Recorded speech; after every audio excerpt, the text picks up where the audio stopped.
Humarap na sa MMDA ang driver ng sasakyang hindi huminto kahit sinampahan ng sumitang enforcer.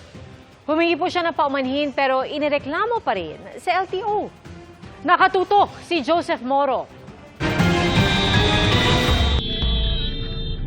Nagpanik lamang umano kaya humarurot ang driver ng pulang SUV na ito kahit pa sumampa na ang MMDA enforcer na pumipigil sa kanyang pagtakas. Matapos ang 2 araw humarap at humingi ng pasensya sa MMDA ang driver na si Tony, hindi niya tunay na pangalan. Pasensya na po.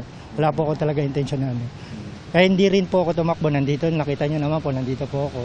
Depensa niya may bumubulabog sa kanyang sasakyan.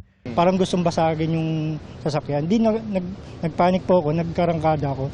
Hindi ko nakasabit na pala yung MMDA doon. Kasunod yan ang pagbangga umano sa kanya ng isang motorcycle taxi. Hindi ko po siya napansin sa may pagitan ng dalawang kotse. Isang kotse sa kato. Tapos dito siya pumasok sa gitna. Tumama na lang siya sa side mirror ko. Pero hindi katanggap-tanggap ang paliwanag para sa humarang na MMDA enforcer. Hindi po pwedeng patawarin po yung ganong klaseng action na ginawa niyo po sa akin. Gusto ko po siyang makakulong po, sir. Iba rin ang bersyon ng rider ng motorsiklo na iginiit na siya ang binangga ng SUV.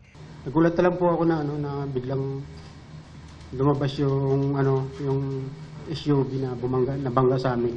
At nang tangkain niyang harangin ang driver para hindi makaalis, binangga umano siya ulit. Kaya humingi siya ng saklolo sa traffic enforcer na hindi pa rin hinintuan ng SUV hanggang umabot pa sila ng 500 metro sa South Luzon Expressway. Doon lamang nagminor ang SUV driver kaya nakababa ang enforcer. Sinigawan niya ako na nagmamadali siya. Habang pinapatakbo niya yun, sinisigsag po niya yun, yung sasakyan. Parang gusto niya talagang ilaglag. Naghain na ng reklamo ang MMDA sa Land Transportation Office laban sa driver ng SUV at madaragdagan pa yan ng reklamong kriminal para sa attempted homicide. Pinasususpende o pinakakansela na rin ng MMDA ang kanyang driver's license. Intent to kill.